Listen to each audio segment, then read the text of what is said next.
盗墓笔记中，霍仙姑给张起灵下跪，究竟暗藏着多少玄机？霍老太太，奶奶，您这是干什么？霍仙姑的这一举动，无疑震惊了在场的无数九门小辈。要知道，霍仙姑在九门时期便从霍三娘手中接任霍家家主之位，其实力和手段绝对不容小觑。之前单是吴邪将样式雷吞下，便命手下要将吴邪开膛破肚取出样式雷。花了他。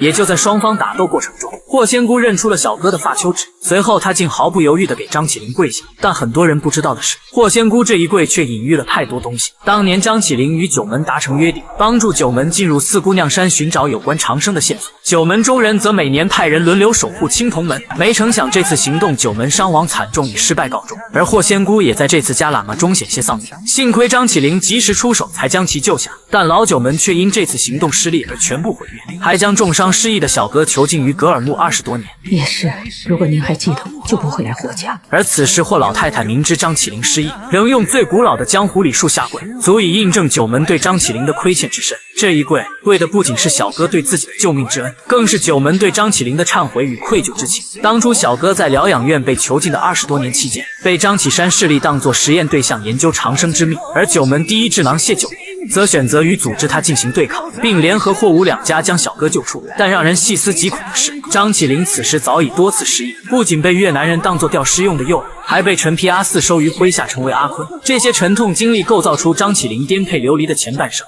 也为后续与吴邪胖子相遇，三人之所以能成为铁三角埋下伏笔。这次如果您也去，我们一定能成功。来，这是您的座位。也罢。随后霍仙姑拿出7张样式雷，并且这些年来，她根据样式雷图纸建造了霍家地下的训练场，为的就是有天能进入张家鼓楼。都知道张家鼓楼作为盗匪中最凶险的古物，霍仙姑明知进去便是九死一生，但她还是毅然决然地选择赴死，只因有人拿她女儿霍灵的命，逼她进入张家鼓楼。但霍老太太手里的7张图纸根本无法破解里面隐藏甬道的秘密，而吴邪手中的那张便是进入鼓楼的关键所在。一拨人害得我女儿生死未卜，另一拨人耍了我这么多，为了我女儿，为了整个霍家，为了九门，我绝不会善罢甘休，因为霍家人有仇必报。直至后来，霍仙姑为寻找女儿霍灵失踪的线索，便与小哥胖子等人进入张家鼓楼，但因吴邪在四姑娘山传递了错误的秘密，导致这次行动失败，伤亡惨重，而霍仙姑的尸身已无法完整带出鼓楼。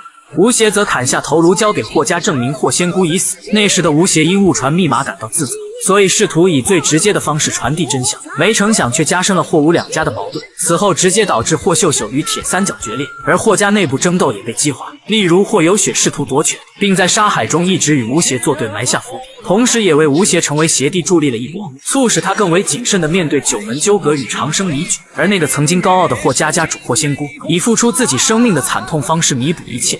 哥哥，给你吃。小仙姑，回来吃饭了。知道了，小姨。所以霍仙姑这一跪，不仅仅是整个《盗墓笔记》剧情的转折，更是人性与宿命的巅峰碰撞。他用自己的性命重塑了当年的诺言，更用自己的膝盖彻底砸穿了九门的虚伪。